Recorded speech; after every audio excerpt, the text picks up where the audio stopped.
Hey, my name is Chris Brennan, and you're listening to the Astrology Podcast. In this episode, I'm going to be talking about Venus retrograde repetitions that are happening in the news over the course of the past month.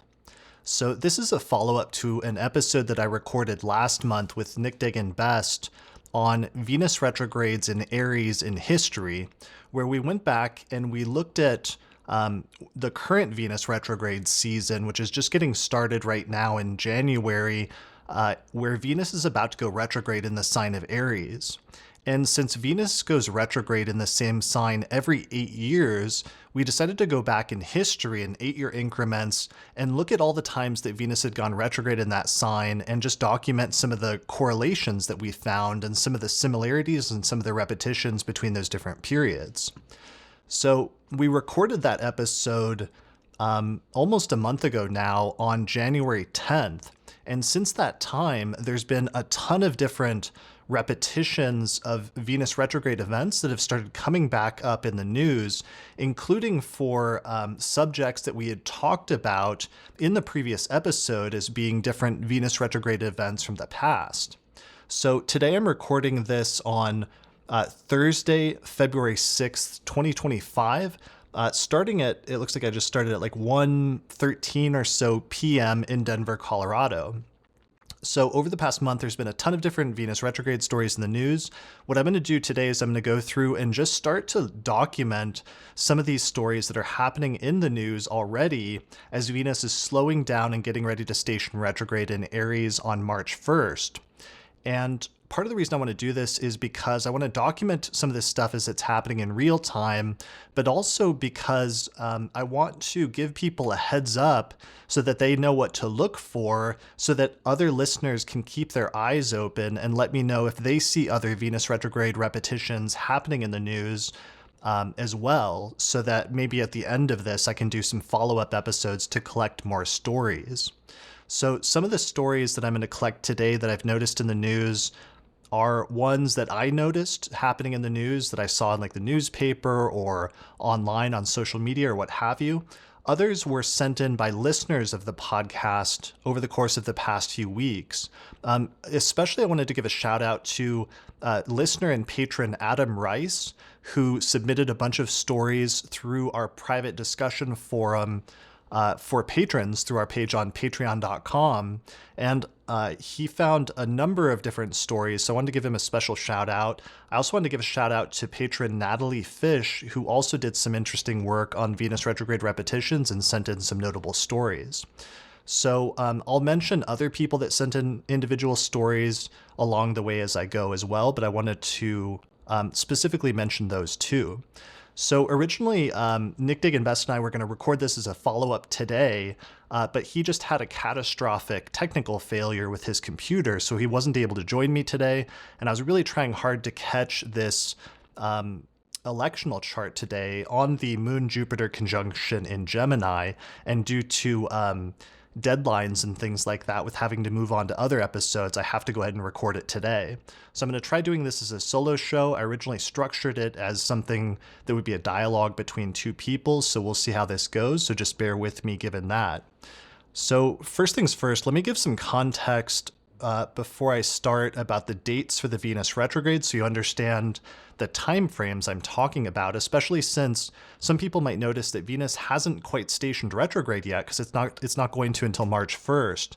However, we're already in what I call Venus retrograde season, because as soon as Venus moved into Pisces on January 2nd, which is one of the signs that it's going to retrograde back to towards the end of the retrograde, for me, the Venus retrograde season officially began already at that time, because part of what the Venus retrograde is it's an extended transit of Venus through, in this instance, 2 signs of the zodiac, where it's going to station retrograde in Aries, and then it's going to go back to Pisces between March and mid-April.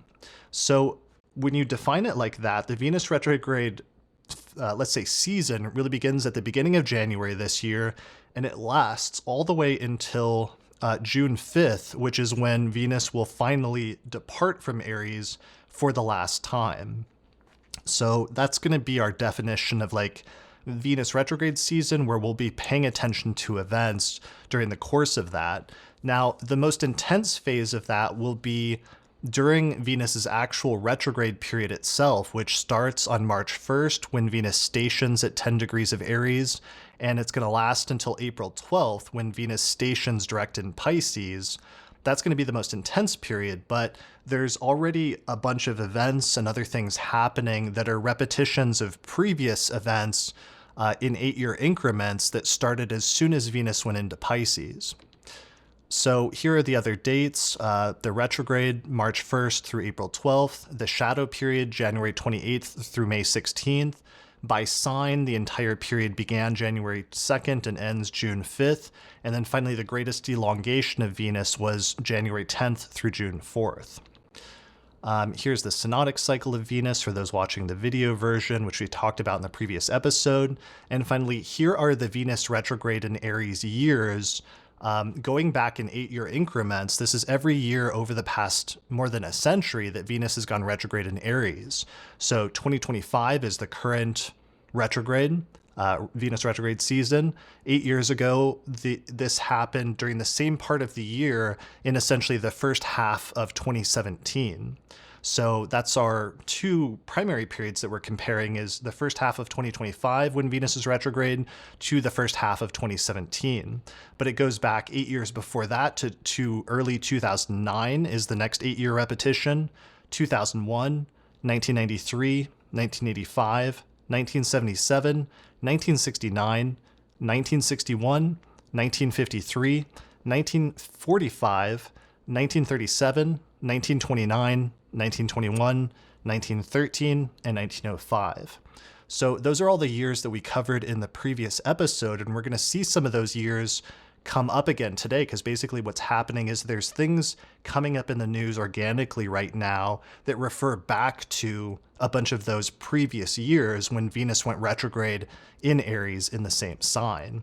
And that's the crux of what I want to really convey to you and demonstrate today, is that this is a phenomenon that's happening naturally right now as a result of this retrograde. All right, so let's jump into it. So I'm going to front load this episode with lighter stories from the entertainment world first, and then we'll get into the more serious stories later on. So I want to do that because initially when I was collecting these in January, there were a number of lighter repetitions that were coming up that were clear.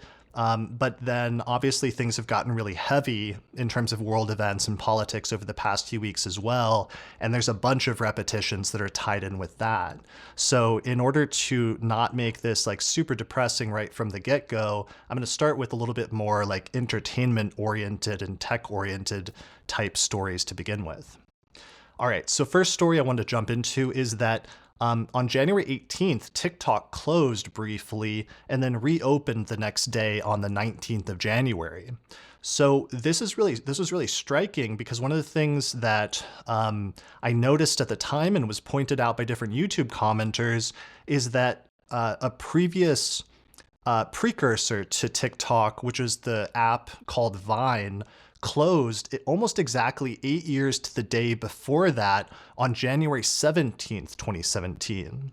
So that's tied in with the Venus retrograde cycle, almost exactly 8 years to the day when TikTok closed. So that's not the most interesting part. I mean, that is interesting in of itself because Vine was a major social media network that a lot of younger people used, and was very creative, and it had these very short videos. I think it was only a few second long videos, but people are able to do some pretty creative stuff with that. And that was one of the first times that people were really starting to do stuff with video as a primary network for doing social media, which then eventually Vine closed because they couldn't monetize it. They didn't figure out how to monetize it.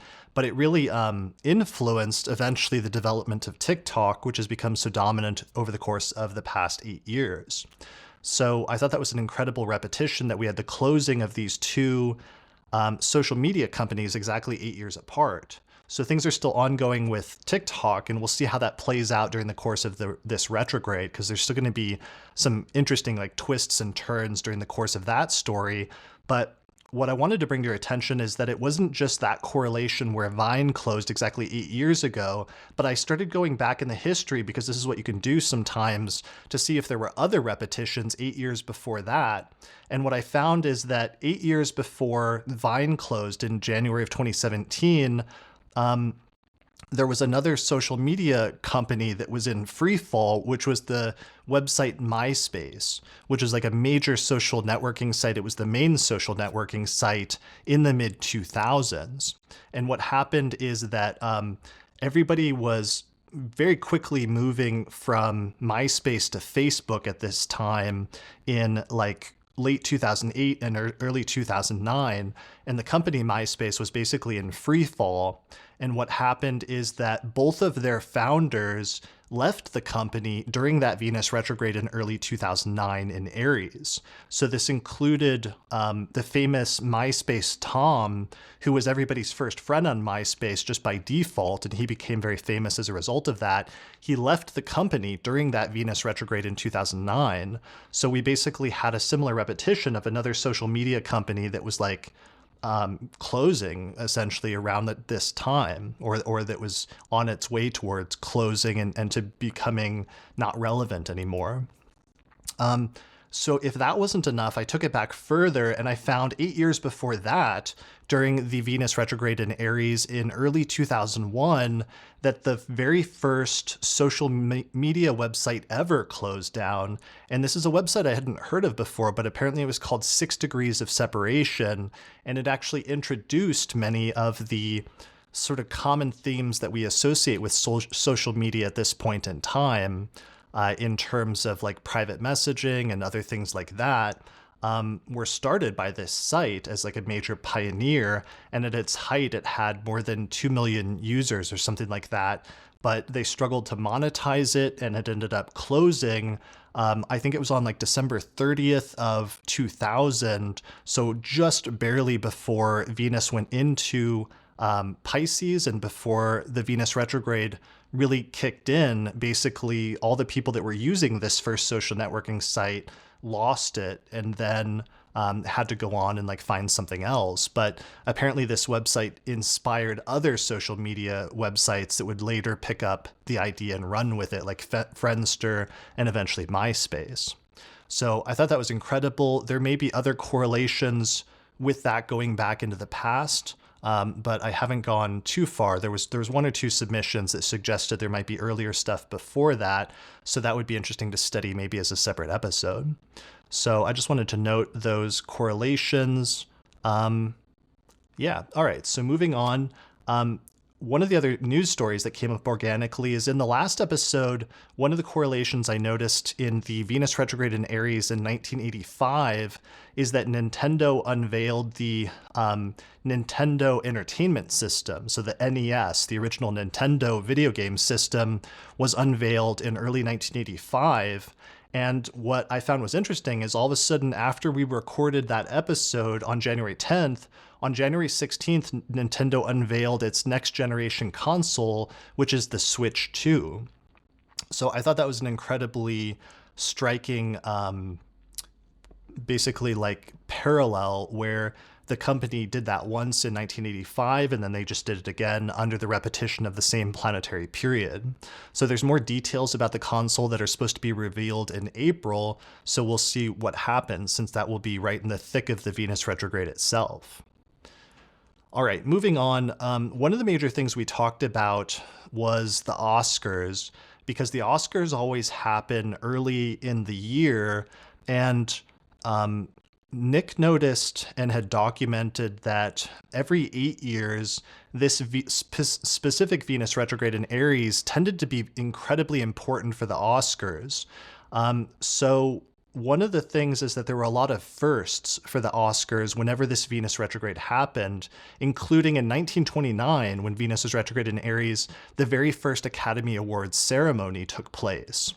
And then in 1945, the first Academy Awards that was broadcast on radio took place during that Venus retrograde in Aries. Then 8 years later, the very first one that was broadcast on television took place. So now we're back to Venus retrograde in Aries. We knew this was going to be important. We talked about it a lot in our episode on February 10th because Venus is going to station retrograde the day before the Oscars takes place on March 2nd. And what I just learned recently is that for the first time ever, the Oscars are going to stream live on Hulu. So this is apparently it's going to air live on ABC still on television at the same time, but it's striking that they're finally moving to live streaming through this live streaming service at the same time. So historically, this is going to be remembered as a first in terms of live streaming, just like those other firsts in broadcasting for the Academy Awards. So that's super striking. Another really striking thing is I learned that Conan O'Brien, the comedian, is hosting the Oscars for the first time. And we actually discussed Conan in our previous episode because I had noticed that the 1993 Venus retrograde in Aries coincided with the period where he was suddenly and unexpectedly picked to be the host of the late night show. And this is really like this huge career turning point at the very beginning of his career in terms of him becoming almost overnight like a household name. And he's had many other turning points since then, but it's striking that all of a sudden he's coming up again and he's about to have a major career turning point and sort of like high point, essentially, because he's going to host the Oscars. So that was an incredible one because it's a theme that we'll see a lot, which is that sometimes there were people or topics or themes that we noticed and we identified in the last episode as being important during previous Venus retrograde and Aries periods, and sometimes they're coming up and crossing over with other important events and themes that we noticed from other Venus retrograde periods, and you're seeing like a combination or a confluence of those now that Venus retrograde is coming up again in Aries. So that was a really cool one, and I'm excited to see him host the Oscars. Another major thing that I noticed for the Oscars that's been developing lately is that the first openly transgender person has been nominated for Best Actress at the Oscars, which is Carla Sofia Gascon for her performance as the title character in the movie Emilia Perez. So, for example, I found there's a New York Times headline on January 23rd that said, Carla Sofia Gascon makes Oscar history as first openly trans actress to be nominated. And these nominations were actually, the announcements were delayed a little bit due to the fires that happened in Los Angeles. So this, though, over the past week has blown up into this huge scandal and controversy, and she's in the process essentially of getting canceled right now very publicly because of a bunch of terrible, like sometimes racist tweets that emerged from not that long ago from the past several years. So this has become quite the scandal and is going to be really weird at the Oscars because now her production company and director and other co-stars are in the process of distancing themselves from her. There was already controversy surrounding this movie due to different people from like the different people from Mexico saying that it wasn't a good representation of the country or the language. There were also issues in terms of it received so many Oscar nominations, like a huge amount of Oscar nominations. There were questions about whether the movie was actually as good as how much it was being nominated for. And it's just turning into this whole debacle at this point. So one of the things that's interesting is that she has a Sun-Mercury conjunction at 10 degrees of Aries, which is right where Venus is going to station retrograde on March 1st, the day before the Oscars. So there's some interesting things I noticed about her history that she first moved to Mexico from Spain in 2009 and really began most of her career as an actress at that time, which would have been under the same Venus retrograde roughly in 2009. There also may have been an important turning point in 2017. But yeah, we'll have to see how this story plays out because it's been extremely dramatic and extremely kind of like scandalous, frankly, over the past week or so that it's exploded and it's been all over the place. So I'm sure that will be one of the kind of weird Venus retrograde scandals that continues to play out over the course of the next month or so during the course of this retrograde. So we'll see what happens with that. All right. Another story that I noticed is not a current story, but it's actually something I found and realized later after something we talked about in a previous episode, which is that we had talked in the previous episode about one of my favorite Venus retrograde stories that I found was from 1985 when Coca-Cola attempted to reformulate their formula and introduce new Coke, which they launched, but then it was just like universally hated. And eventually by the end of the Venus retrograde, they had to take it back and they reverted back to what they now called Coke Classic. So what's interesting is somebody on Instagram like joked about Coca-Cola and cocaine, and that's like a common thing that's known that Coca-Cola was originally formulated with cocaine, and which is why it's named that. And then eventually they took it out of the drink. But I actually look back to see, when did that happen, and was that tied in with Venus retrograde? And it turns out that it was, and I found that 1929 was the year that cocaine was finally fully taken out of the drink. And they completely reformulated it in order to remove part of the psychoactive effects of cocaine at that time. So this is in 1929, which was a Venus retrograde in Aries. So I wanted to mention that one, not so much as a current news story, but as an addition to our previous one, just because I thought that was incredible that it means that Coca-Cola has had not just one, but two major reformulations under this specific Venus retrograde over the course of its history. And there might even be more there if somebody really wanted to dig into their history further.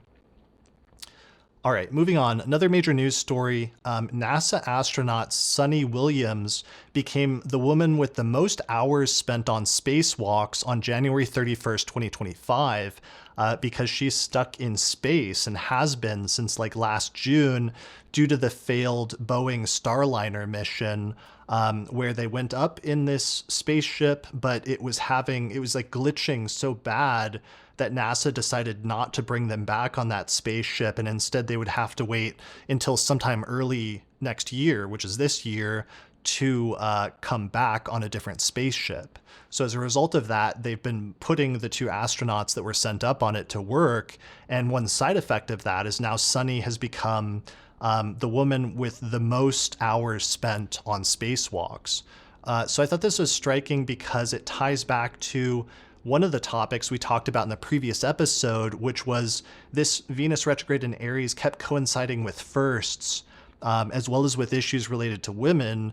But specifically, this Venus retrograde back in 1961 coincided with when Yuri Gagarin was the first human ever to travel into space.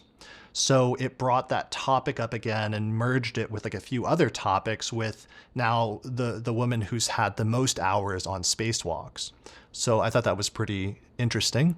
All right, after that, this story was submitted by listener Adam Rice, who pointed out that David Lynch died on January 15th, 2025, and he was a famous director.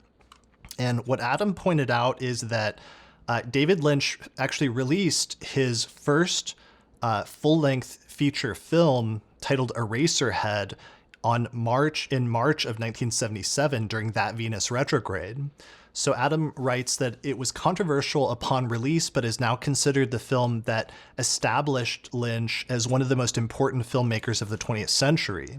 So he was in poor health due to a lifetime of smoking and then died probably as a result of air pollution from the LA wildfires in January. But it was striking here, something we saw a few times over the course of the Venus retrograde episode before, which is in this instance somebody who did one of his most important works or got his start basically under this Venus retrograde, but then also at the end of his life that this Venus retrograde also coincided with his death, as well as with the world sort of mourning his loss and reflecting on his life and the significance of it.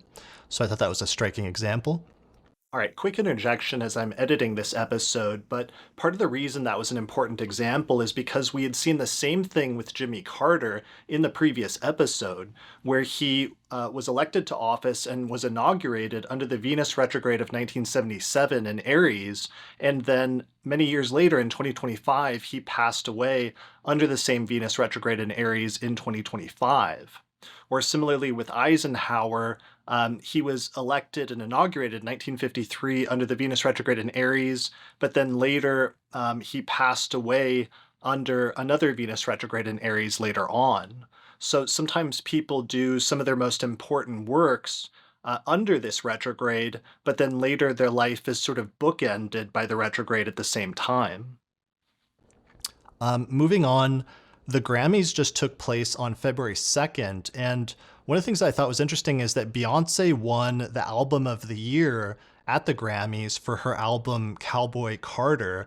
And I thought this was incredible because when we were studying Venus retrogrades, I was looking to see what was happening in the culture under different ones. And one of the ones that I picked up on was that in 2001, Beyonce and her group at the time, Destiny's Child, had a hit single with the song Survivor. And I thought that was really striking because it was kind of evocative of Venus retrograde in Aries to begin with. So I didn't realize, I wasn't really paying attention until the Grammys happened, and then was struck that she actually won the Album of the Year under this same Venus retrograde many years later after 2001. So also, as I dug into this, I noticed that some people said that she actually should have won. She's widely believed, where a lot of people felt like she was kind of snubbed or robbed 8 years ago in 2017 and should have won the Grammy for Album of the Year for her album Lemonade, which many argue is her best album, but she lost that year to Adele. And apparently, even Adele in her acceptance speech said that she wanted to like share the award with Beyonce or something like that. So she must have been conscious of that to a certain extent as well. And Adele called her the artist of my life during that speech. So I thought this was incredibly striking because Lemonade was also a very Venus retrograde album. But it's striking that she lost and didn't get that award 8 years ago under this Venus retrograde in Aries. But then 8 years later, there's this repetition and Venus is back to the same place. And now suddenly she wins it for this album. So sometimes there can be these reversals that happen in these 8-year increments that are tied in with the Venus retrograde cycle. All right, so similarly, Lady Gaga also featured prominently in our previous episode, because right at the beginning of that episode, I noticed that the 2009 Venus retrograde was really when Lady Gaga blew up, and her single Poker Face was just like all over the place at the time. And I remembered that very vividly. And one of the things that happened is that I anticipated that she was going to be coming back into the news again and would be prominent. And I basically said that to pay attention to her and that she would be somebody to keep an eye out on during this Venus retrograde because it was going to be a repetition of that time. And also because this Venus retrograde hits really important things in her chart in Aries and Pisces. So what happened is that at the Grammys, she actually won an award where Lady Gaga and Bruno Mars won the Best Pop Duo / Group Performance Award for their duet Die With a Smile. And she got up and she gave a speech. She mentioned trans people in her speech. She said, trans people are not invisible. Trans people deserve love. The queer community deserves to be lifted up. Music is love.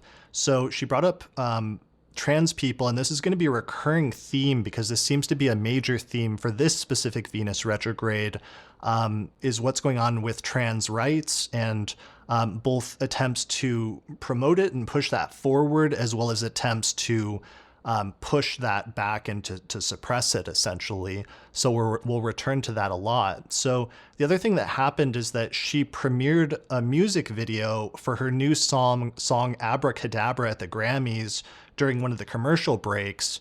And immediately she released the song the next day, and immediately like everybody was hailing it as being like this return to her old style from 2009. And people were comparing it favorably to songs like her original song Poker Face that was such a smash hit.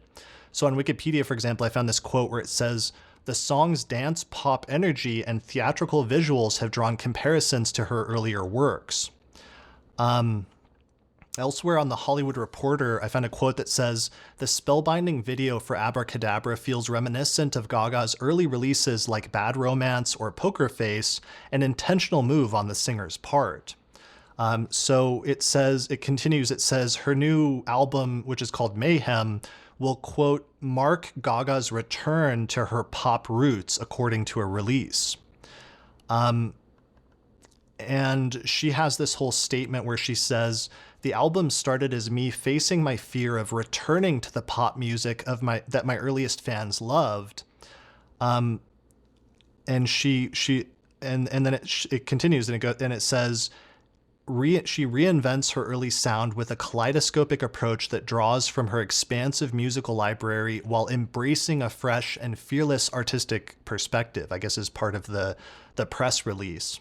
So I thought this is interesting that she's, consciously hearkening back to an earlier phase in her life to some extent, which is part of what Venus retrogrades can sometimes be about. They can be about like a throwback. They can also be about like a revival or a comeback, is one of the major themes that we really talked about a lot in the episode during the course of it, and identified a few different like comebacks that were taking place during this Venus retrograde as well as previous ones. So I thought that was really striking. And one last thing, YouTube commenter Carla Joseph noted in a YouTube comment, she said, "As a Patriots fan, in the episode, we had talked about the Super Bowl in 2017 and how that was the one that was so crazy because one of the teams was super far behind, but all of a sudden it made this crazy comeback in overtime and won the game." And that was one of the things that I picked up on where I realized that Venus retrogrades were partially about comebacks. But Carla mentioned that she said, "You missed that Lady Gaga was actually the performer at that Super Bowl in 2017. And I completely spaced that out and forgot that. And that's really huge. So it means that Lady Gaga in 2017 had hit another major career high water mark around that time in 2017 during this same Venus retrograde. So this retrograde is super important for her for just a number of reasons. So her new album's coming out on I think it's March 7th, which is shortly after Venus actually stations retrograde on March 1st. So we'll have to keep an eye out about that. I would expect it to be successful, which, isn't necessarily a given, because there was definitely like a point in Lady Gaga's career where it's just like she was knocking things out of the park constantly. So it's sort of like a given that any new album would be a success. But I noticed last fall that she was in the Joker sequel and released an album with it. And the movie was just not very well received and did not seem to be successful. So one of the things that's interesting about her having this period of success right now, if indeed she does, especially during this Venus retrograde, this new album, is that it's not a given that she necessarily would be super successful if you didn't know that the astrology was hitting like it is with this Venus retrograde right now. So I'm looking forward to seeing how that goes and what level of success or revival or throwback she's able to achieve. All right, moving on. Another major news story that happened to get a little bit more serious was the airplane crash over the Potomac River in Washington, D.C., which took place on January 29th, 2025. So I wanted to give a shout out to patron Natalie Fish, who did a lot of early work on this specific one and some of the historical things that was tied into, although there was a number of different people that sent me comments about this. But Natalie was the one that sent some of the earliest and some of the most extensive ones. So shout out to her. There's some major repetitions with this event. And so what happened is on January 29th, a Black Hawk helicopter collided with a commercial airliner and 67 people died, with 64 on the airliner and 3 on the helicopter. So one of the things that I found that was really striking is I just happened to find this news story that said that the airliner that crashed had previously been in a crash 8 years earlier, almost exactly on February 15th, 2017, where during takeoff, the airplane struck a deer with its right wing and sustained substantial damage, although it continued with its climb And then afterwards, the crew declared an emergency basically and landed it. So I thought that was really striking because that's like some Final Destination type stuff where exactly 8 years ago it was in a almost catastrophic crash, and then 8 years later under the exact same retrograde, it actually crashes tragically and a number of people are killed. So there's something about that that's really striking and really important. Additionally, as soon as the news about this airline crash took place, two other dates came up that kept being mentioned in the news, which were 2009 and 1961, which were both Venus retrograde and Aries periods. So one of them is that all of the news stories were mentioning how the last major commercial plane crash in the United States was on February 12th, 2009. And this was Venus retrograde in Aries. So this was Colgan Air Flight 3407, where 50 people were killed. And so 2025 was the first U.S. airline aviation accident with casualties since 2009. So exactly two 8-year Venus retrograde cycles later, these two events were connected. So if that wasn't weird enough, there were some people on the flight in 2025 that were involved in the U.S. ice skating teams.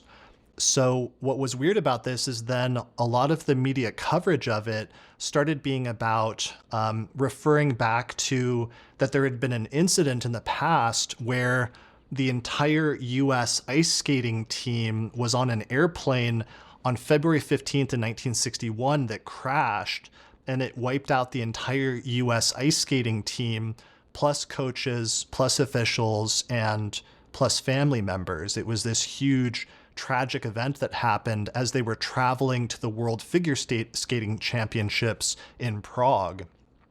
So one of the young women or girls that was on board at the time, who was champion Lawrence Owen, had just appeared on the cover of Sports Illustrated 2 days earlier on February 13th before the crash happened and before she died. So it was this very public and very striking crash that occurred while the plane was on approach to Brussels airport. So the crash set back the U.S. figure skating team for a time and the sport had to rebuild. But there was a memorial fund that was established to support young skaters at the time, and it's played a crucial role in the development of some subsequent champions. So, some figure skaters from back then in the 1960s were interviewed in 2025 to share their thoughts, and they were, of course, having some of those old memories brought back into the forefront at this time. Yeah, and that crash just looked terrible. And then if that wasn't striking enough, one of the things that Natalie Fish and a number of other commenters noted to me is that the United States Figure Skating Association was founded on April 4th, 1921, during Venus retrograde in Aries, where Venus had just stationed retrograde, because at that point it stationed retrograde in Taurus and then it would retrograde back to Aries, but it was part of this same 8-year repetition. But basically, this made it so that it officially recognized figure skating in the United States. So this whole connection with flights and with the U.S. figure skating teams was incredibly striking and seems very tied in with Venus, the specific cycle of Venus retrograde in Aries over the past century.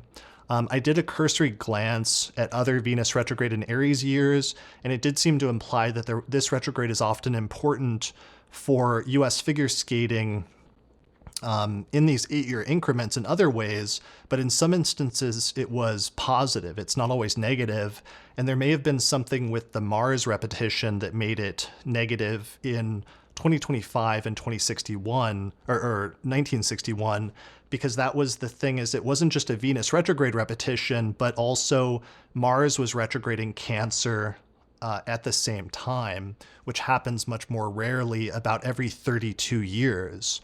So the only two previous times that's happened is 2025, 1993, and then 1961. And the previous one before that was 1929, which we'll get to later for different events. But keep that in mind, because that's one of the things that we're going to get into and that I'm exploring more, is when there's these dual or these joint repetitions of two planets retrograding at the same time, which happen at certain fixed intervals, but is much more unique sometimes when that happens. And the last thing I'll say about that with airplanes is, in the episode itself, I remember researching the episode a month ago before we recorded it, and I kept seeing all these disasters, but there kept being important things with both airplanes and a lot of firsts with airplanes, but there was also sometimes some major disasters with airplanes as well at the same time. And I know I noted some of those in the previous episode recorded on January 10th, but there was a number that I cut out as well because I felt like it was getting a little excessive to keep recording all of them. And sometimes I was a little unsure if that was like a Venus retrograde thing or if obviously there was other things going on at the same time. But I do think there's something to that there's something with this specific retrograde in Aries that's tied in with aviation, but also sometimes accidents. So as an example of that, a listener named Regina Baldwin sent in an example of a repetition where she pointed out the Miracle on the Hudson crash, which happened January 15th, 2009, right as Venus entered her retrograde shadow, when famously, if you're around during that time, it was a really memorable event, Captain Chelsea Sullenberger averted a plane crash in the incident. And it was basically like this plane took off in New York shortly after takeoff from LaGuardia in New York, but it was struck by a flock of birds. And as a result of that, it lost all engine power. And he basically glided the plane and landed it in the Hudson River so that there was no fatalities, although there were 100 people injured and there were 5 of them injured very seriously. But it was this striking event that happened, again, in the build-up to this Venus retrograde in Aries back in 2009, just 2 8-year cycles ago. So, there's a lot of other crashes. Regina also pointed out the Hindenburg disaster occurred off the coast of New Jersey on May 6, 1937, during that Venus retrograde in Aries. And there's other things as well. Nick provided a list of other major ones, and so did Regina, but I think I'll skip that for now and just say that if somebody wanted to research that more, you'll find other instances. And I think that's part of the reason why we've seen such a rash of different airplane catastrophes and incidences taking place over the course of the past week, although it was compounded by Uranus stationing in Taurus at the same time, which is also leading to some unexpected disruptions and other things like that. But it's been kind of crazy. But I think I'll leave it there because that's probably sufficient in terms of that, but it's worth studying further. All right, moving on. Another thing that came up in the news is that on January 10th, the Department of Justice in the United States released a report on the Tulsa race massacre. And I thought this was really striking. This one was submitted by Adam Rice again through our Patreon forum. And in the original episode on January 10th, one of the incidences, major incidences that we identified and talked about that happened under the Venus retrograde in 1921 was the Tulsa race massacre, where this group of white people just massacred this very successful area in Oklahoma that was sometimes referred to as Black Wall Street because it was so successful and there's so much stuff going on there. So what happened is, here's the Washington Post headline from January 10th. It says, Justice Department corrects legal record on systematic Tulsa race massacre. A new report formally concludes that the 1921 attack in the Greenwood district was the result of racially motivated violence targeting Black residents, refuting an initial federal account from the time. So the report found that, quote, the attack was so systematic and coordinated that it transcended mere mob violence. Authorities said a recent 4-month re-examination of evidence in the case found that what an investigator described a month after the attack as a supposedly spontaneous violence was in fact a coordinated effort by white perpetrators to decimate a thriving community known as Black Wall Street. The report, quote, sought to correct the federal government's legal record after more than a century. So I thought that was incredible just because, we talked about that because it was such a notable event that we noticed and we knew about that happened and coincided with the 1921 Venus retrograde in Aries. And we talked about it on January 10th. But I had no idea that there was this report that came out literally like the same day from the Justice Department that was going back and correcting the record about it. So I thought that was really striking. All right, moving on. On January 15th, Joseph Biden gave his farewell address. President Biden gave his farewell address. And one of the things that was striking to me in this when it came out was that he mentioned Eisenhower's famous farewell address in 1961, where Eisenhower warned of the quote unquote military industrial complex in his farewell address. And that was something that we talked about in that episode on January 10th that I thought was striking, as we talked about Eisenhower and him mentioning the military industrial complex was a really famous statement that's been referred to and cited for a long time over the past 20 years, especially in the mid 2000s. It was very much mentioned a lot during the course of when George Bush initiated the second Iraq war, for example, and the extent to which that was possibly motivated by the military industrial complex, I remember was talked about a lot at the time. So it was incredibly striking that Biden mentioned this as a throwback, where Eisenhower gave that speech on January 17th, 1961, when Venus was in Pisces, slowing down to retrograde in Aries. And then Biden gave his speech on January 15th, 2025, as Venus was in Pisces, slowing down to retrograde in Aries. Additionally, Mars was retrograde in Cancer for both of those, because remember, 1961 shares that even closer repetition because it was not just Venus retrograde, but also Mars retrograde in the same sign. So Biden used his farewell address. He invoked Eisenhower, and he used his address to warn of a quote unquote tech industrial complex. And he said that, quote, an oligarchy is taking shape in America of extreme wealth, power, and influence that literally threatens our entire democracy, end quote. So I thought that was incredibly striking in terms of just, that sometimes things that happened in the past get invoked and come up and become relevant again in the future, and in that instance mentioned directly. All right, so moving on. On January 20th, President Trump's inauguration took place, and it was moved indoors due to the cold weather. And at the time when this happened, I found a headline from the Washington Post on January 17th that said, quote, coldest inauguration forecast since Reagan's in 1985 forces Trump indoors. So, of course, the last time the inauguration was moved indoors was 1985, and that was Venus retrograde in Aries year. So that was incredible and incredibly striking, just as a repetition then of events sometimes. Let's see, moving on. Trump keeps mentioning William McKinley, who was the 25th president of the United States, and he was president from 1897 until his assassination in 1901. And McKinley has been in the news a lot lately because Trump keeps mentioning and keeps bringing him up and seems to admire him.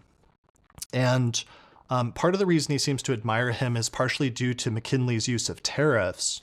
And McKinley was also into protectionism and also made the Republicans dominant for a period of time politically for a couple of decades after his term.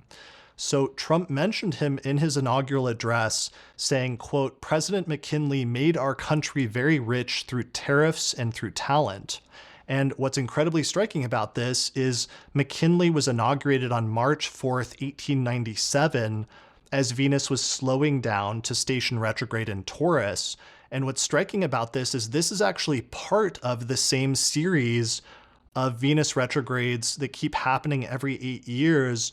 But this was early enough that it was when Venus was still stationing retrograde in Taurus and then retrograding before it had started stationing in Aries, because the Venus retrogrades move about 2 degrees every 8 years in terms of where they station. They move backwards. So basically, McKinley, who Trump is mentioning and who, as a result of that, is getting in the news a lot now, was born under this same Venus retrograde that we're talking about now, that stretches back all the way from 2025 to when he was inaugurated on March 4th, 1897, as Venus was slowing down to station retrograde. So it's another perfect repetition. So Trump, of course, immediately implemented tariffs. McKinley similarly ran on tariffs and protectionism and began implementing them shortly after entering office.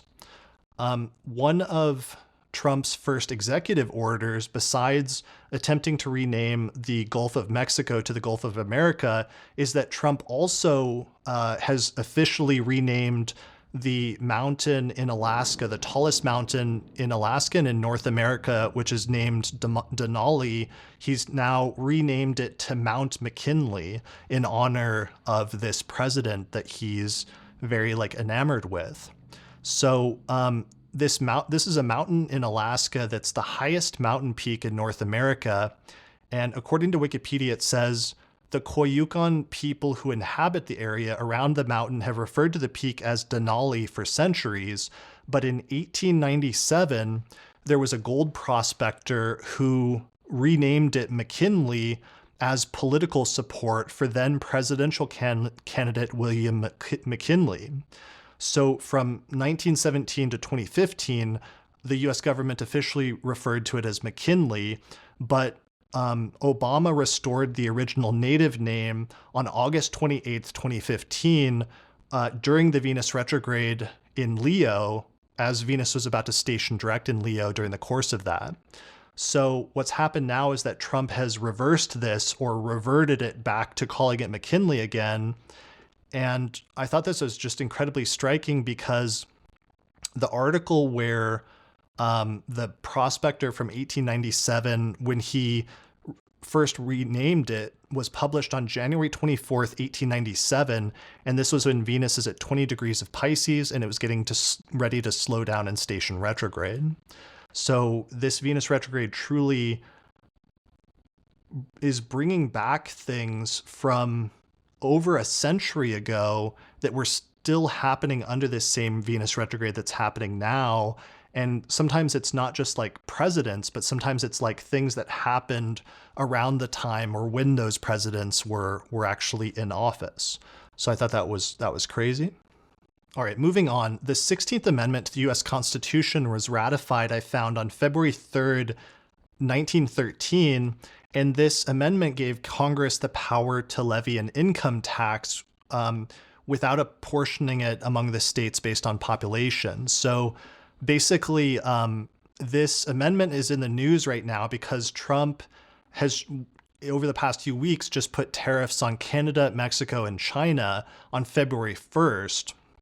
And one of the things that I learned is that in the 1800s, apparently the US government, a lot of its primary income came as a result of tariffs, so that they were much more widely used in the 19th century. But this was the turning point, February 3rd, 1913, when the 16th Amendment was ratified, when the government started moving basically from just making money through tariffs, or primarily making money through tariffs, to basically introducing an income tax. And what I learned is that while income taxes were used briefly during the Civil War, they were not a permanent fixture until the 16th Amendment was ratified in 1913. And so 1913, of course, was Venus retrograde in Aries. So this whole thing about going back to what was happening before that, to tariffs, and the whole issue of tariffs, is partially tied in with this Venus retrograde that occurred in 1913, when they started funding the government through other things. All right, other things. There's been some trade stuff between the US, Canada, and Mexico, as I just mentioned. All of that's still in the process, and some of it's been deferred, but is still ongoing. One of the things that I noticed is that Nick pointed out that NAFTA was signed in mid-December of 1992, which is just before the 1993 Venus retrograde. So in some ways, some of this Venus retrograde may be tying things back to that period. And 1993 and 1992 is also important because Mars was retrograding Cancer at that time. So while some of this is kind of Venus retrograde-y, what's going on in terms of some of the trade wars and the tariff stuff, there's also this major Mars retrograding Cancer component as well at the same time. There's other stuff I can go into there, but I'm going to skip it for now. I did find there was a listener, shout out to Jesse Flores for this one, who pointed out to me that starting in 1929, there was a period that's referred to sometimes as the period of Mexican repatriation that began in 1929. And this was a period of mass deportations of Mexican Americans and Mexicans from the United States that took place between 1929 and roughly 1939. But it began in 1929 and then accelerated over the next few years. So this was happening under President Herbert Hoover.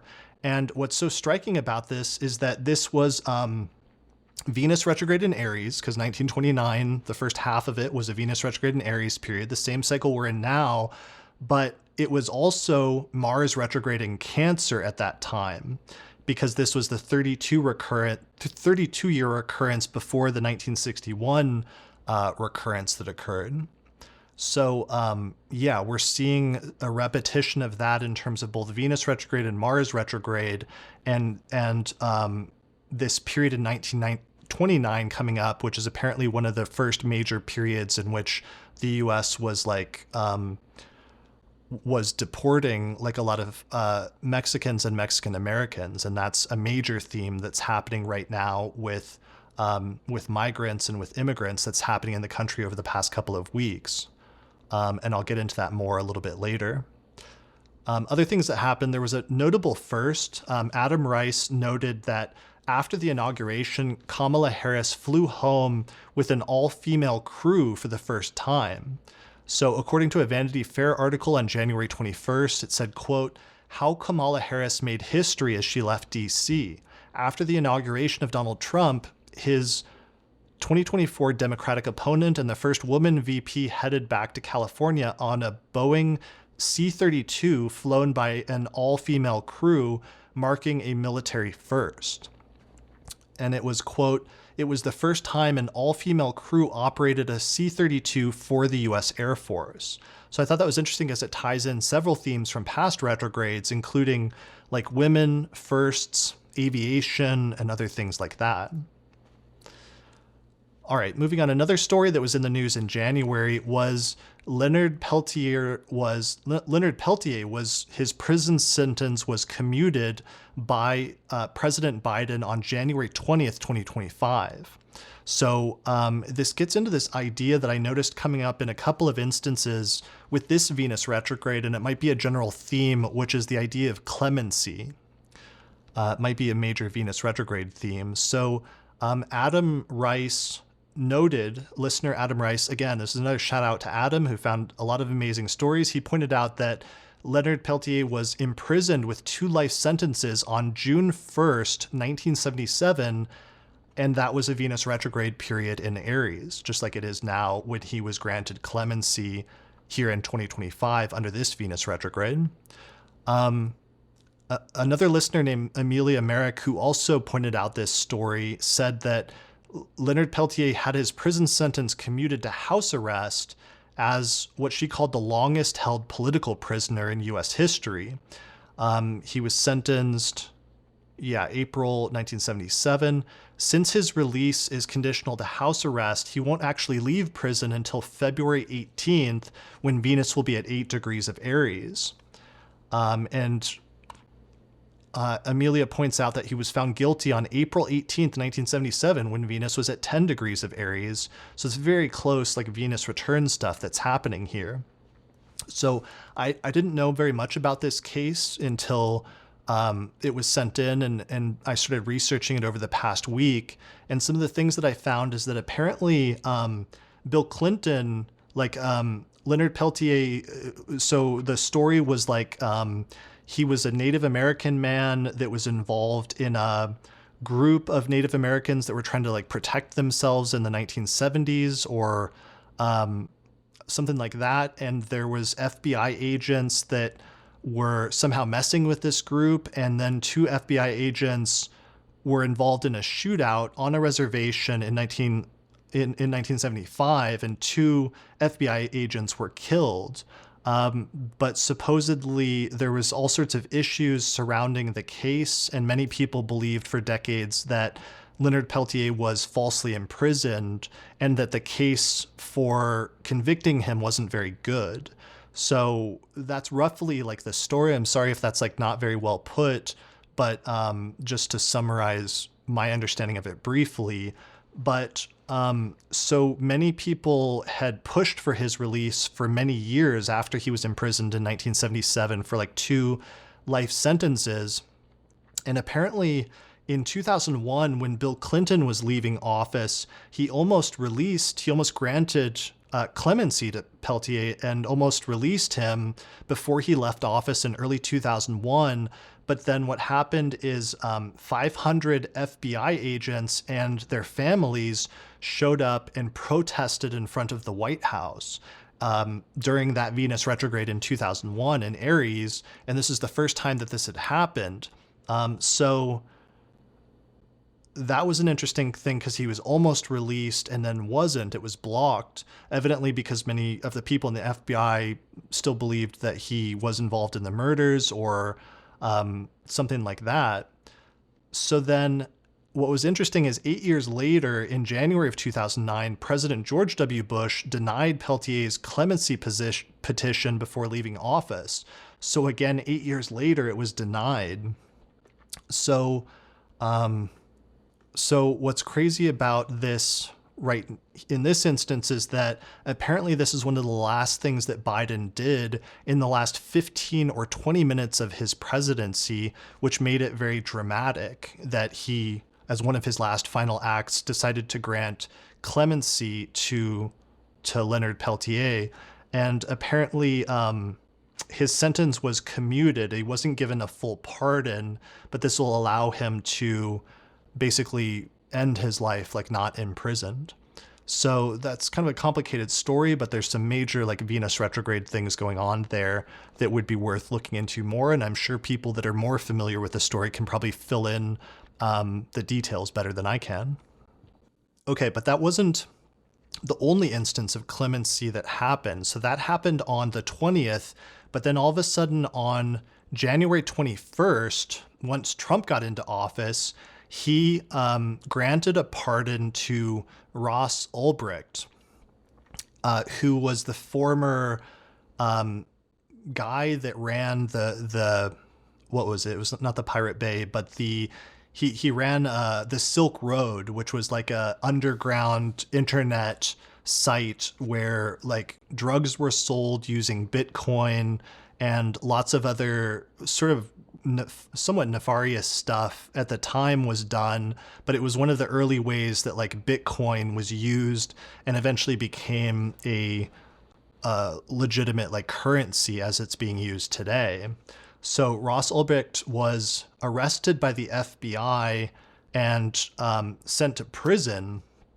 And part of it was that I've seen some of the text surrounding it. It was a little bit dicey because one of their arguments was that he not only engaged in some of the stuff with that, but also had ordered supposedly hits to be done to attempt to kill some rivals or some people that were causing him problems or something like that. That's disputed, and he claims that he didn't actually order those hits. I don't really know what the actual situation is or what the reality of the situation is, but basically he'd been imprisoned And one of the things I noticed in researching his story is that his first appeal was denied 8 years ago on May 31st, 2017, when Venus was in Aries just coming off of retrograde. So it's an interesting parallel with like the previous story about Robert Peltier because, again, this is somebody who was denied clemency 8 years ago on this same retrograde, essentially, or at least lost his first appeal. But then 8 years later, under the same retrograde, when that repeats, suddenly he's granted a pardon and is suddenly a free man. So I thought those two stories in parallel were very interesting because they were both clearly tied in with the Venus retrograde. And of course, Ross Ulbricht's story also goes back to two Venus retrogrades ago, because as I talked about in the previous episode, early 2009 is when Bitcoin was created.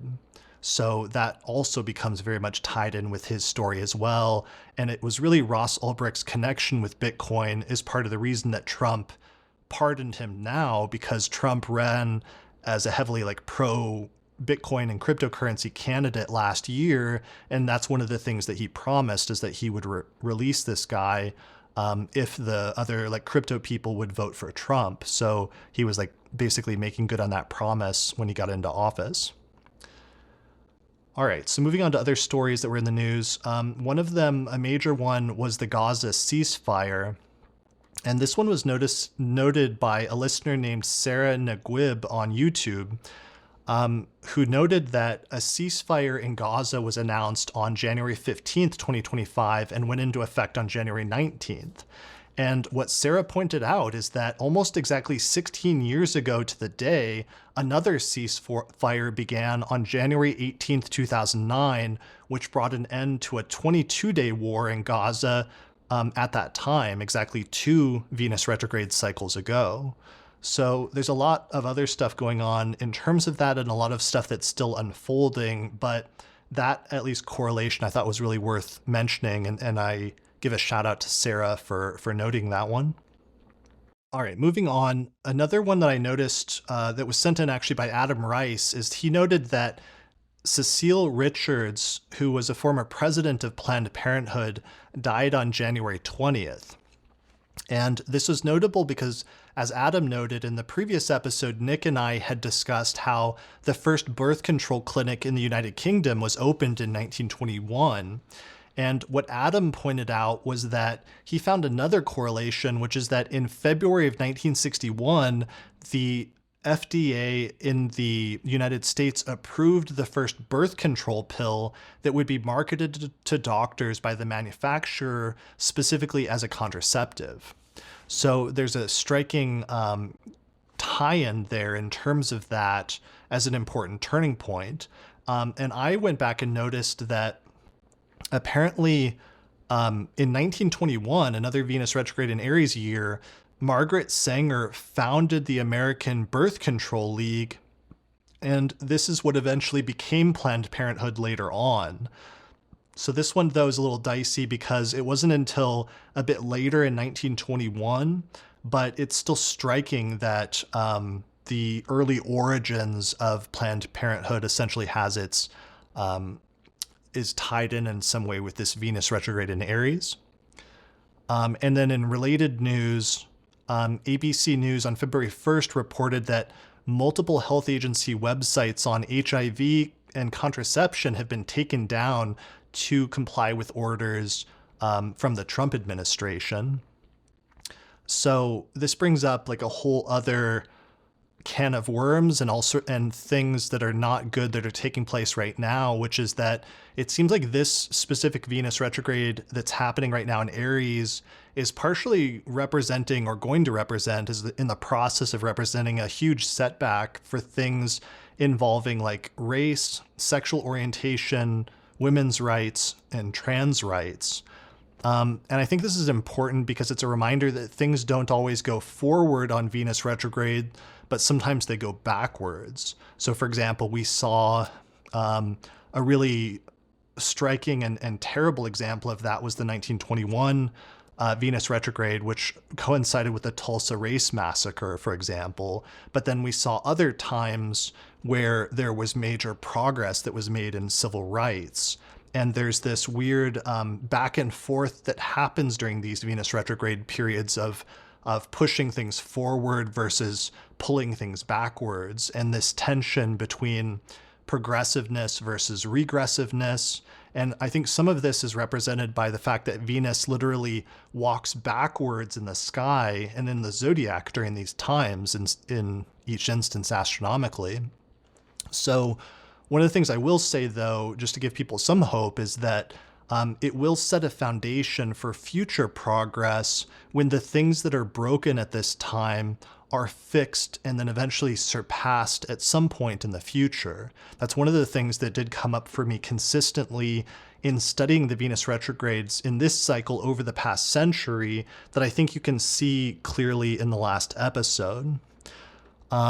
And indeed, in other parts of the world, there's still some progress being made in this specific Venus retrograde. So, for example, Thailand legalized same-sex marriage just recently, to give an example.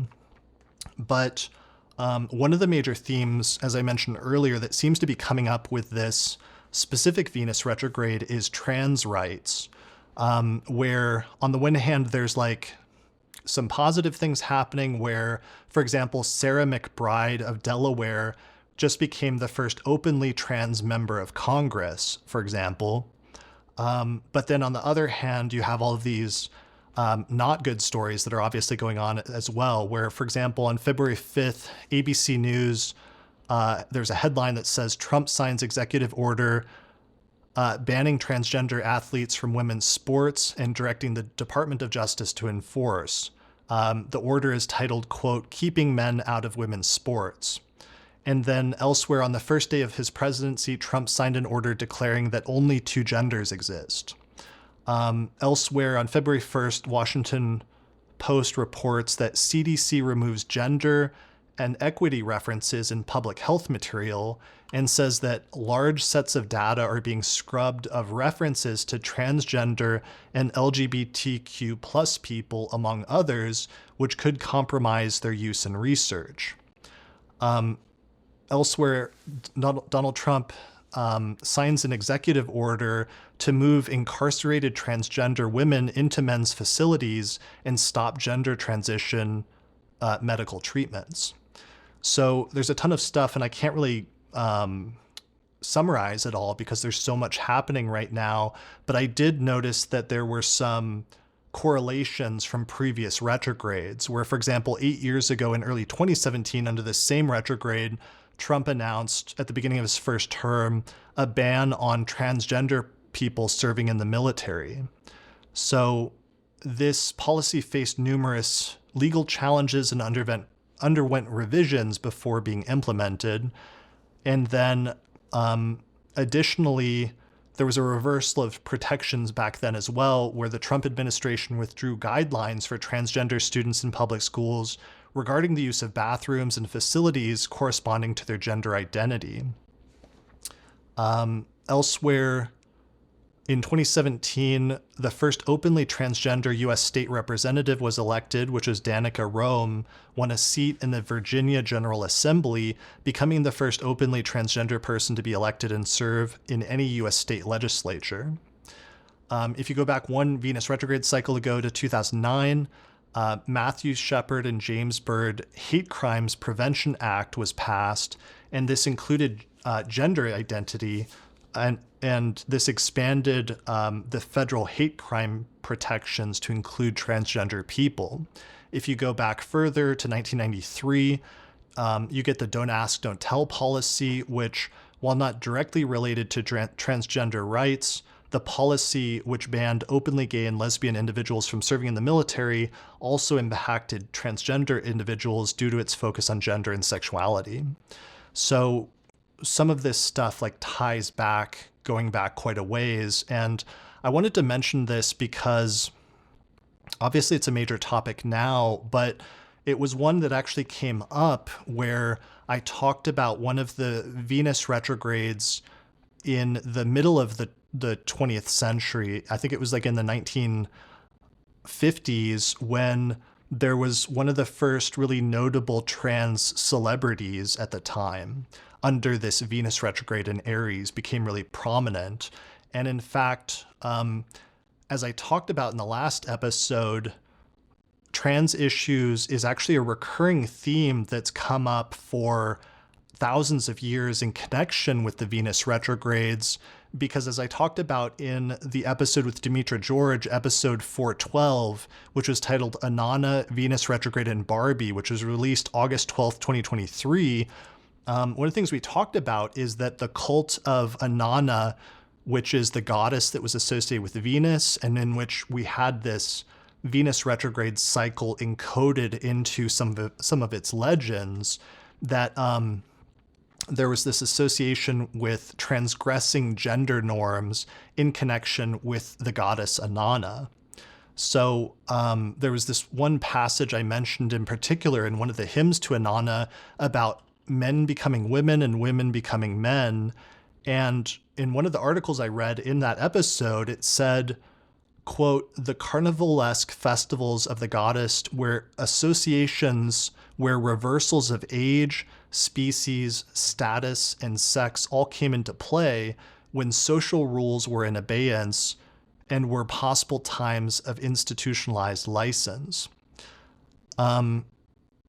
Elsewhere, there was this other quote that I pulled out by a Mesopotamian scholar named Jones Goodnick Westenholtz, in a short chapter she wrote on Inanna in a book titled The Mesopotamian World. And this was her concluding paragraph that I found really striking, where it says, "We have traced the development of the conception of the Sumerian Inanna and her Akkadian counterpart Ishtar from their first appearance in cuneiform records, and we've examined the diverse elements of the personality of the goddess. We've seen that her most archaic and basic aspects of astral dimorphism is the source of the ambiguities and the contradictions in her character, including her apparent androgyny. In like manner, she held dominion over all polarity of behaviors, from capricious to caring, and represented both order and disorder, structure and anti-structure. Her bipolarity was founded on a natural phenomenon. The planet Venus appears twice in its course, once in the east and once in the west, as morning and evening star. Her very mutability may have intrigued the ancient Mesopotamians and led to the conception of Inanna/Ishtar as the one and only divine entity able to embody such opposing aspects."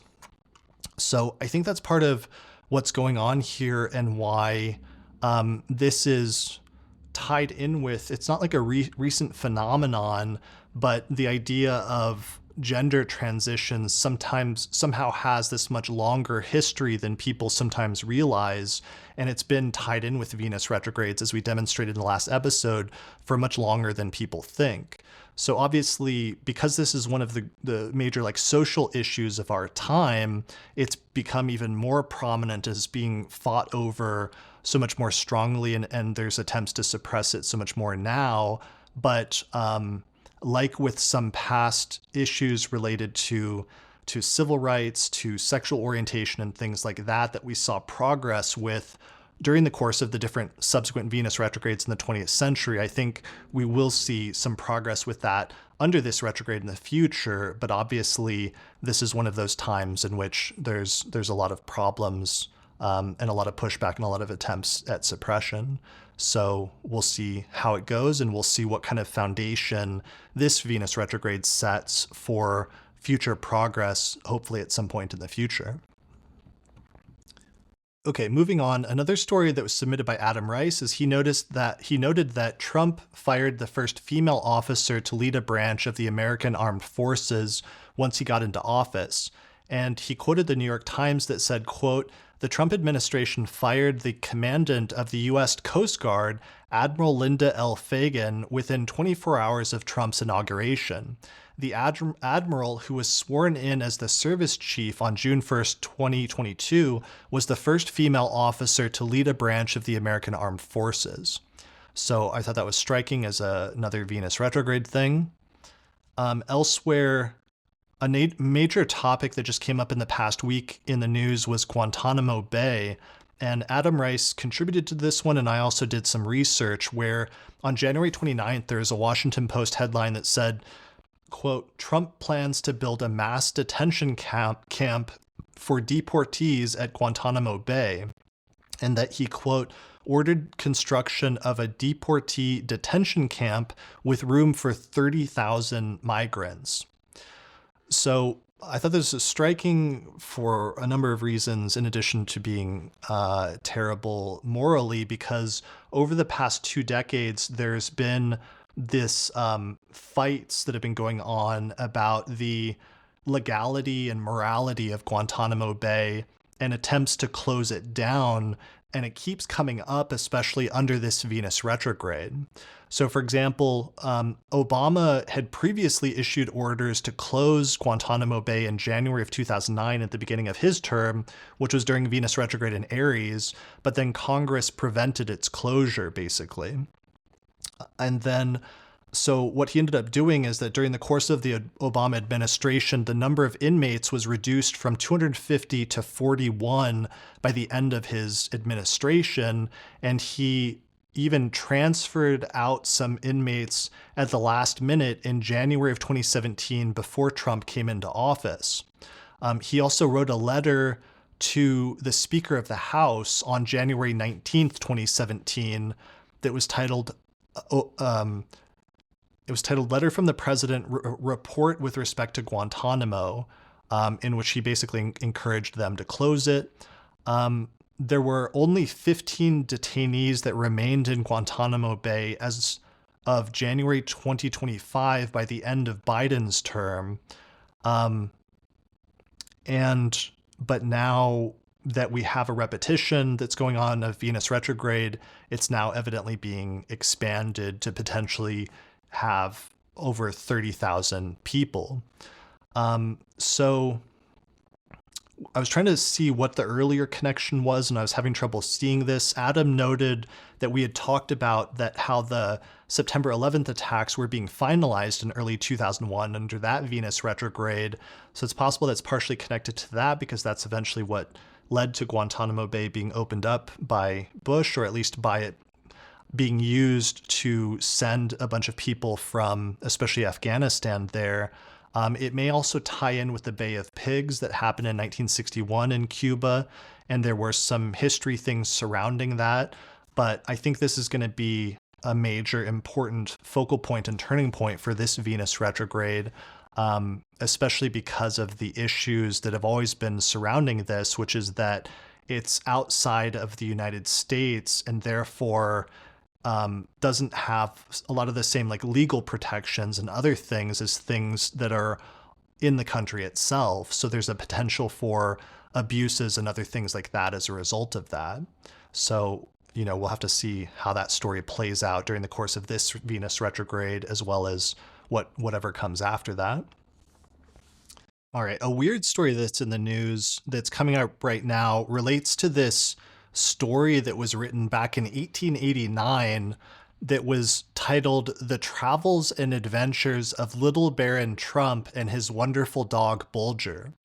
So this was like a children's story that was published back in 1889, which was a year of this Venus retrograde under this same cycle.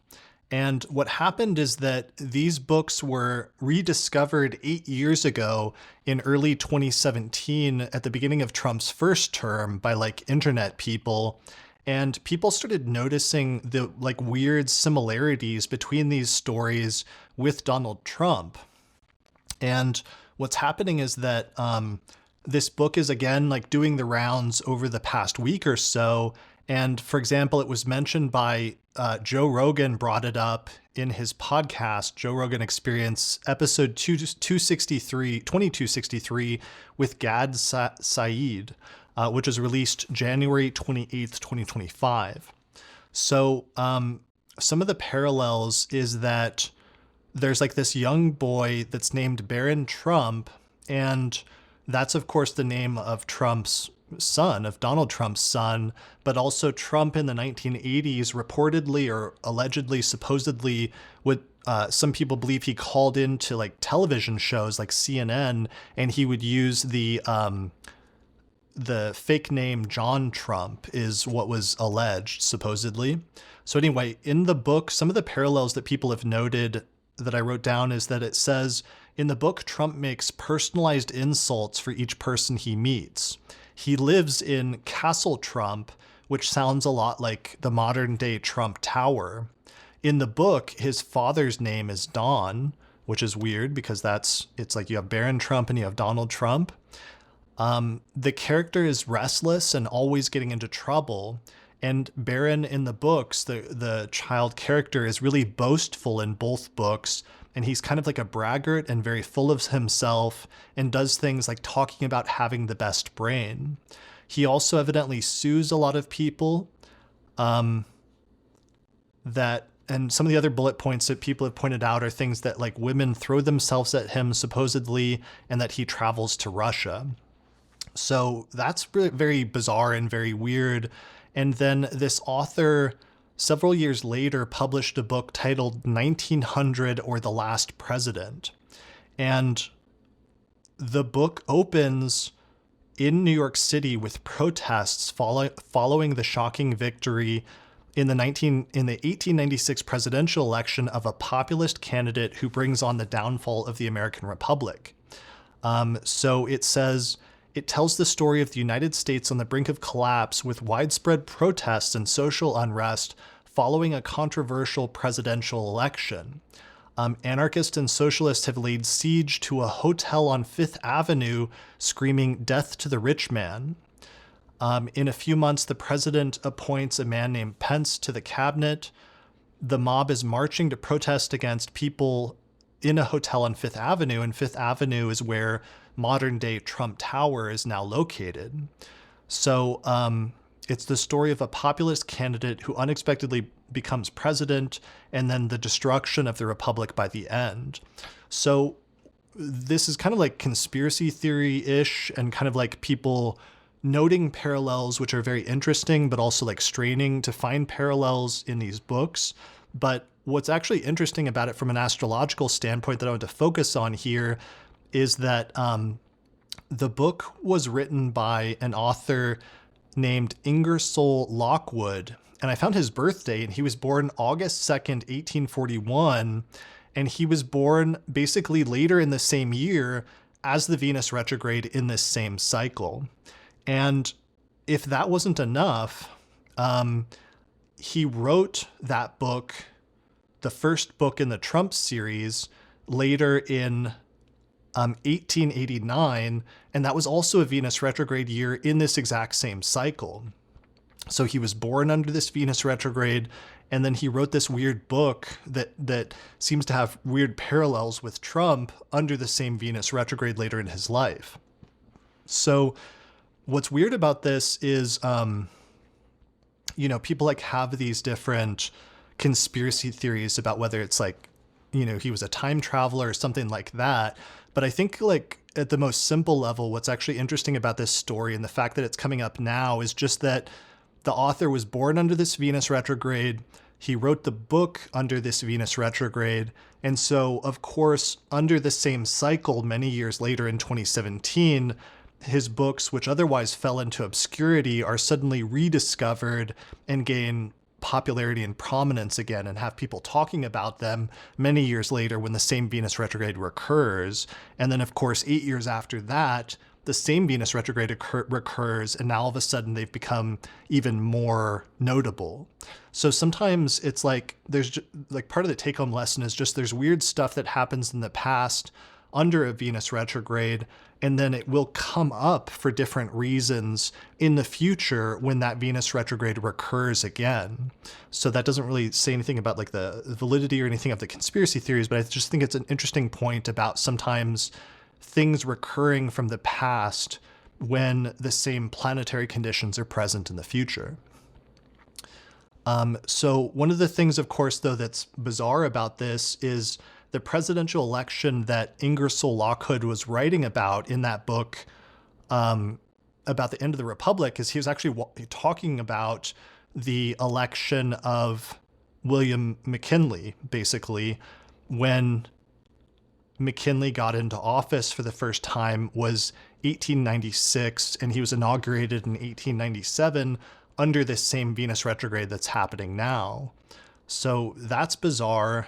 And then Nick had a whole write-up in this section I'm going to not go through now since he's not here to speak about it. But it was weird because McKinley ended up, he was inaugurated in 1897, but he ended up being assassinated shortly after starting his second term. So I thought that was bizarre in connection with the Venus retrograde. And then there were some other notable ones because Lincoln, well, actually, no.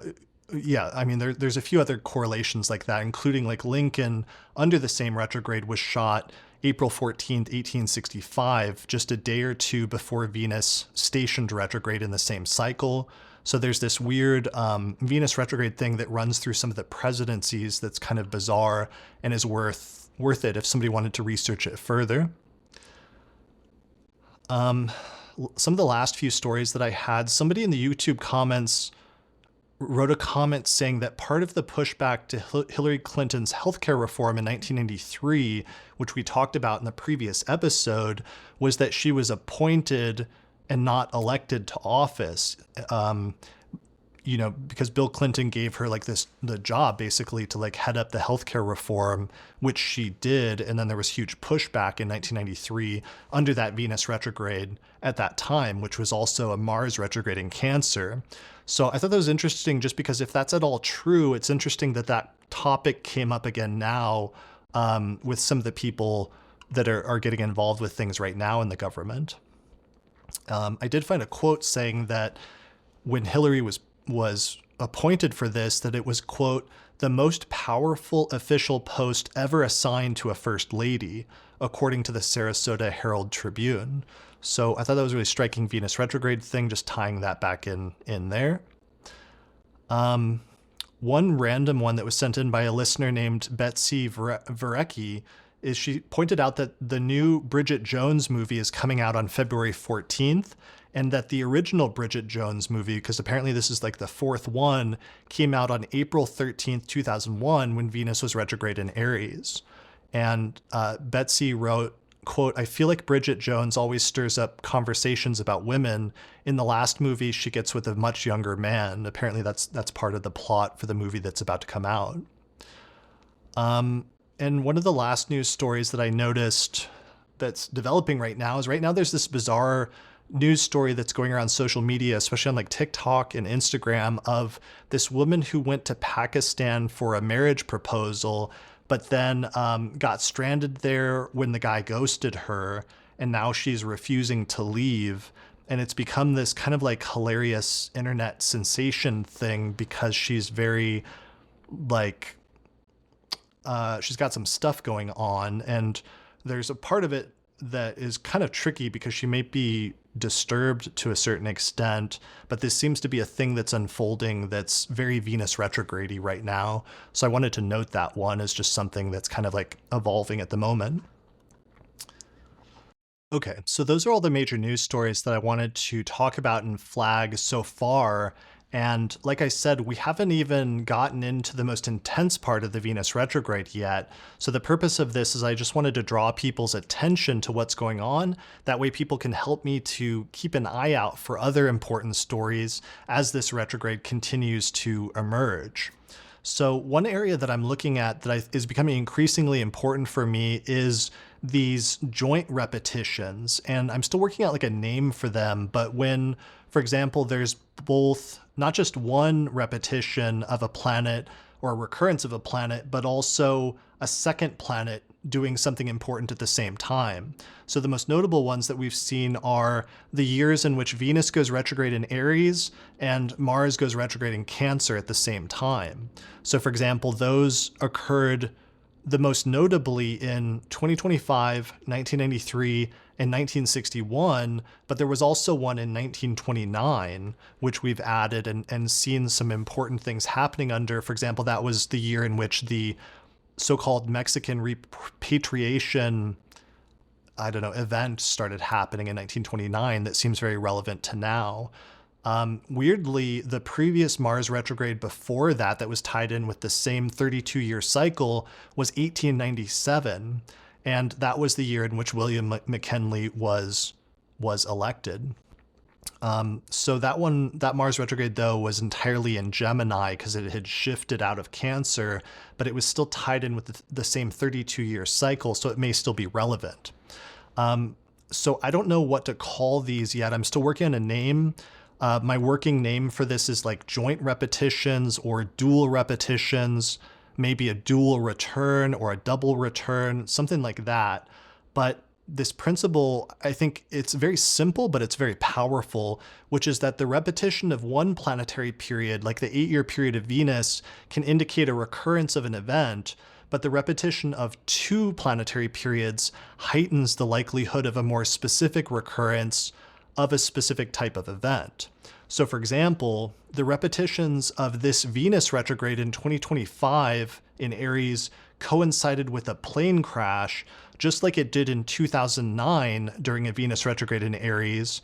But the recurrence of a Venus retrograde and a Mars retrograde in 2025 coincided with a much more specific recurrence of a plane crash involving the US figure skating community like it did in 1961. So there was something more specific and more focused about the fact that it was a double recurrence of 2 planets at the same time, or a joint recurrence. So that's something I'm paying attention to. There's also other types of recurrences that we can look into. So one of the ones that I'm working on is recurrences with the eclipses. So this is one that came up a lot last year, which was everybody was noting all of the recurrences between 2024 and 1968. And part of what was happening is that it was a recurrence of the Venus cycle, the 8-year Venus cycle, with the nodal and the eclipse cycle. So if that recurrence holds true, then our current closest connection, for example, between 2025 is going to be 1969. And that was like, for example, like the beginning of Nixon's presidency, for example. The previous one before that would have been 1913 as a recurrence of both Venus as well as the nodes and the eclipses. So specifically, for example, 1969 versus 2025 is Venus retrograde in Aries overlapping with eclipses taking place in Aries and Libra, but shifting over into Pisces and Virgo. That's the repetition right now. And I think that's a large part of the reason that there were so many bizarre recurrences last year in between 2024 and 1968. And that's going to be something to really pay attention to this year in terms of what are the recurrences now between 1969 and 2025. So that's something to research. There may be other recurrences that I talked about with Nick that are worth investigating, like Venus retrograde in Aries that coincided in years where Saturn was also conjunct Neptune, as it's going to be this summer. So that's something that requires some work. And then additionally, the Mars retrogrades in Cancer are starting to become more clear, and that might deserve a whole investigation on its own. Because I'm seeing some very interesting things about Mars repetitions in Cancer that are very much tied in with what's happening right now in the United States, seems to be paralleled in the past. Like, for example, one of the things that's happening right now is that Trump signed an executive order where he's trying to get rid of birthright citizenship, which is in the 14th Amendment. And the 14th Amendment itself was ratified by most of the states when Mars was retrograding Cancer. So that's a pretty striking repetition of Mars and what was happening at that time with something that's happening now. And I'm thinking about maybe doing a whole separate investigation and episode on Mars retrograding Cancer. So if people would like to see that, let me know in the comments, and I'll see if I have enough material to do that. All right, I think that's it for this episode. So in terms of conclusions, I think what we're seeing here at this point that's pretty clear is that history is always rhyming and sometimes repeating constantly. And when you see a repetition in history, it usually means that there's some planetary periods behind it that are connecting those events in time.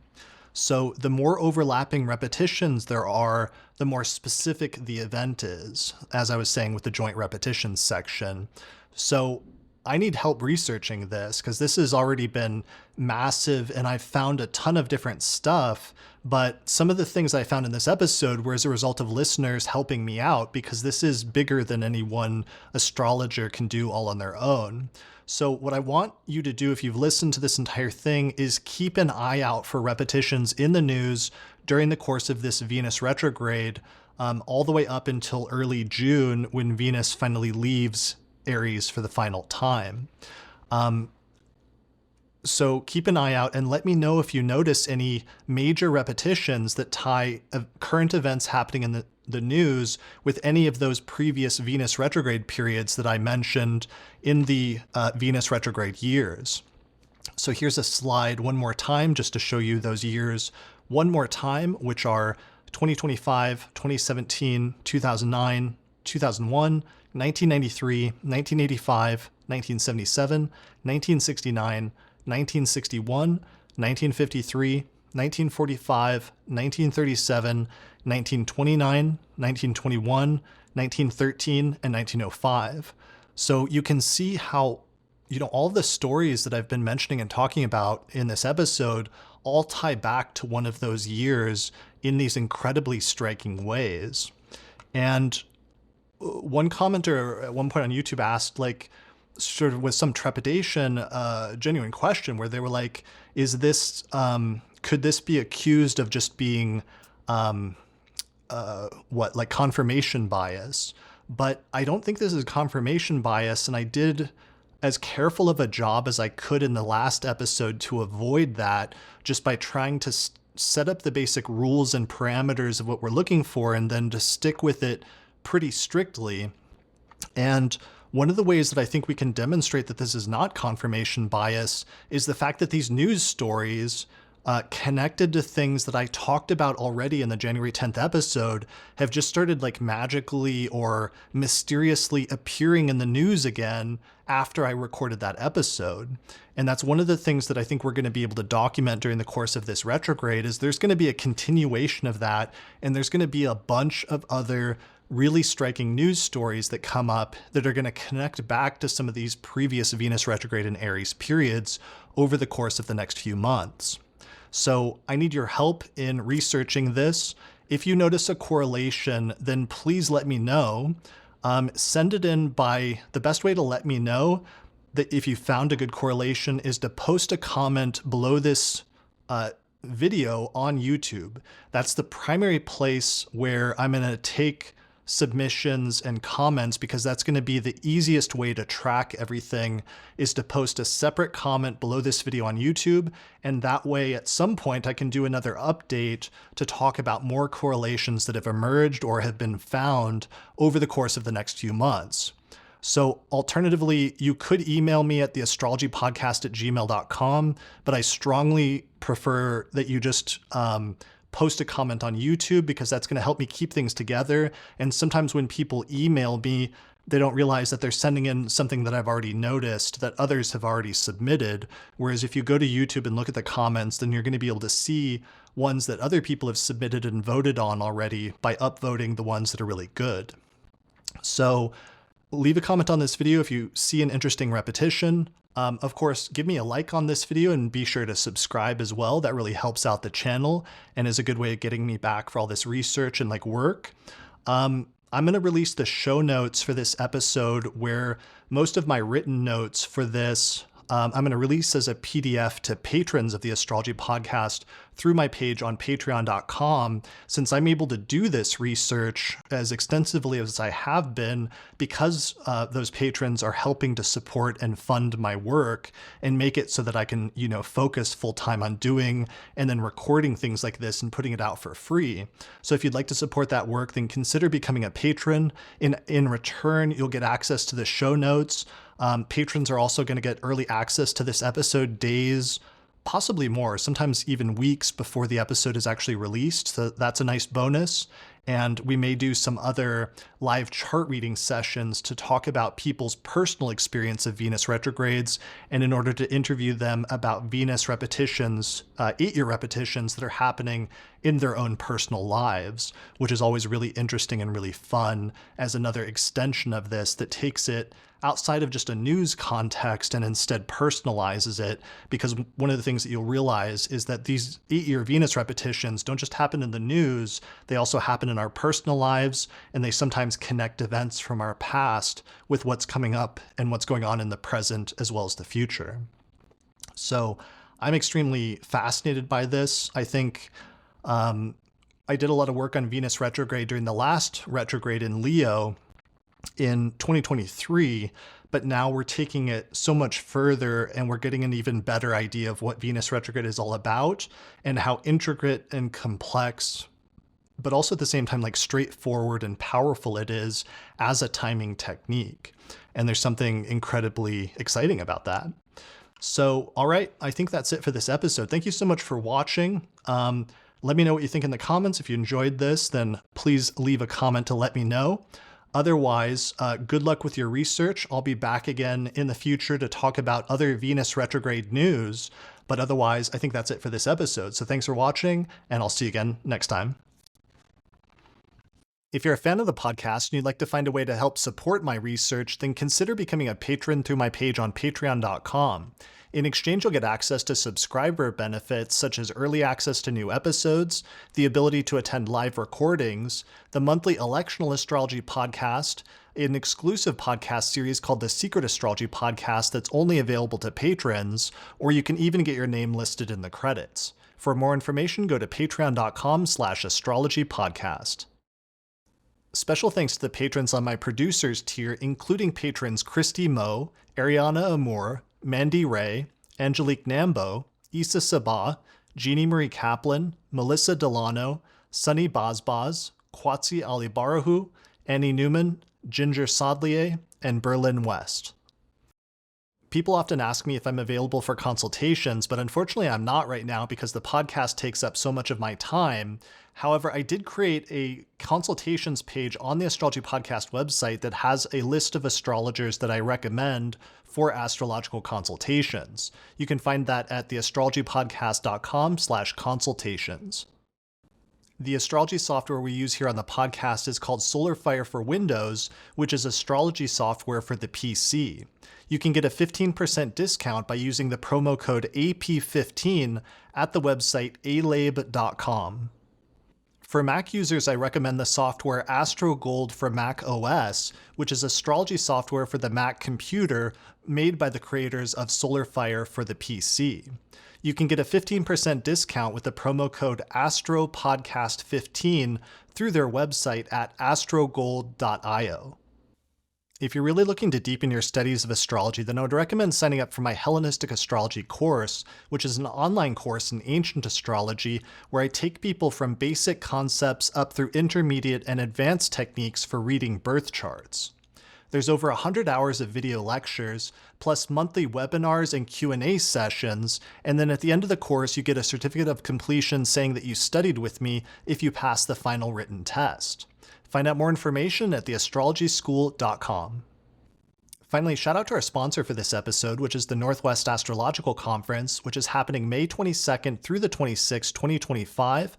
Their in-person conference is sold out, but you can still register to get a virtual ticket where they're going to stream the conference simultaneously online in May, and you can register for that now through their website at norwalk.net.